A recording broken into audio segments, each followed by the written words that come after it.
오늘은 1963년에 태어난 한창훈 작가의 단편소설 돛 낚는 어부에 대해 생각해 보겠습니다.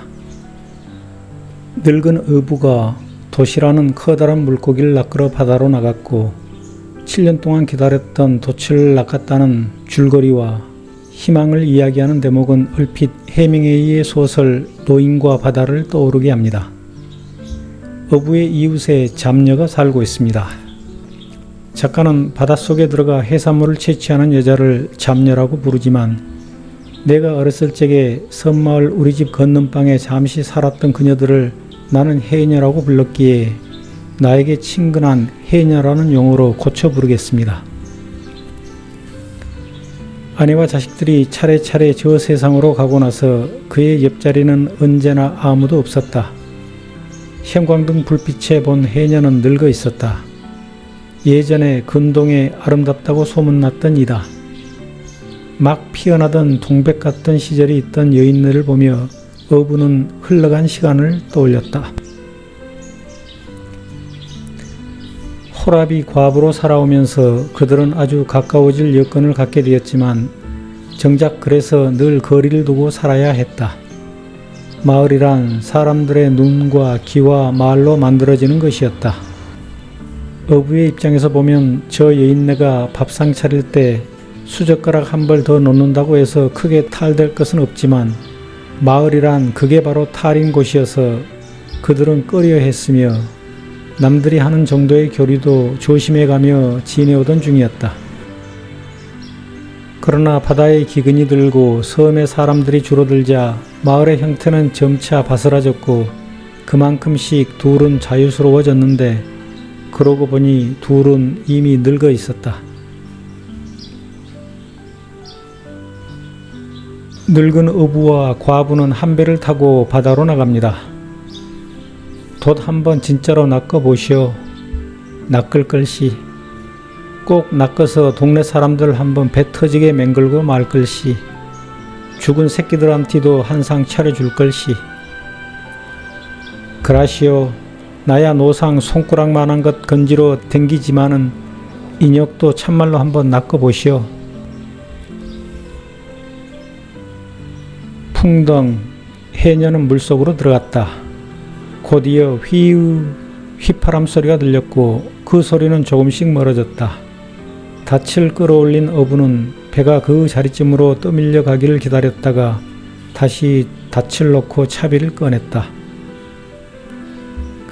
늙은 어부는 낚시바늘에 오징어를 통째로 한 마리 끼우고 멀리 던집니다. 그리고 희망을 품습니다. 어부는 해녀와 자고 싶어졌다.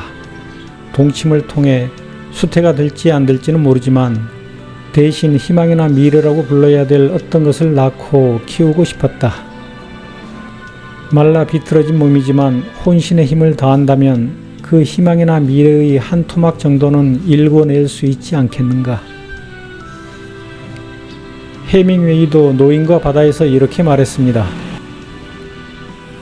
희망을 갖지 않는 것은 바보, 희망을 갖지 않는 것은 죄. 노인은 희망과 자신감을 잃은 적이 한 번도 없었다. 그래서 한창훈의 늙은 어부도 해밍웨이의 노인처럼 큰 물고기를 낚는 데 성공합니다. 흐흐 하는데 갑자기 거대한 힘이 그의 손목을 바다로 끌어당겼다. 낚싯줄이 손마디를 파고들어 피가 났다.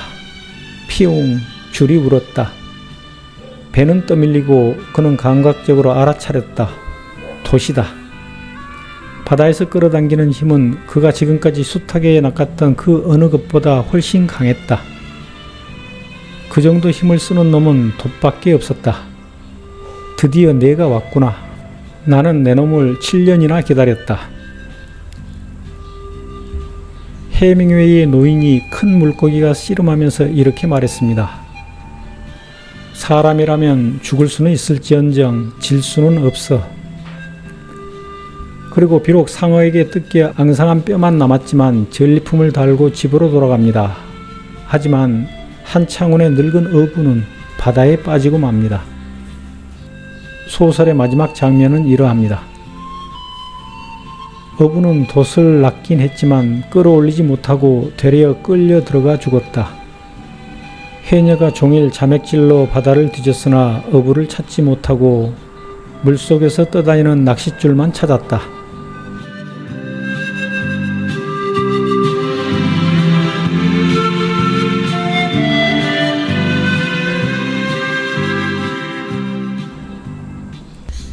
해밍웨이 작품과 한창훈의 작품을 비교하자면 두 작품 모두 주인공들이 희망을 품고 있지만 해밍웨이의 노인은 적극적인 데 반하여 한창훈의 늙은 어부는 소극적입니다. 늙은 어부가 해녀에게 보이는 우유부단한 태도가 그러합니다. 마을 사람들의 눈치를 보면서 자신의 인생을 적극적으로 찾지 못하는 태도가 그러합니다. 그래서 나는 배웠습니다. 희망이란 적극적으로 낚아 끌어올려야 하는 것이라고.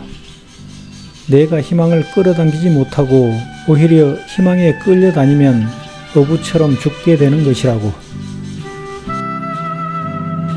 감사합니다.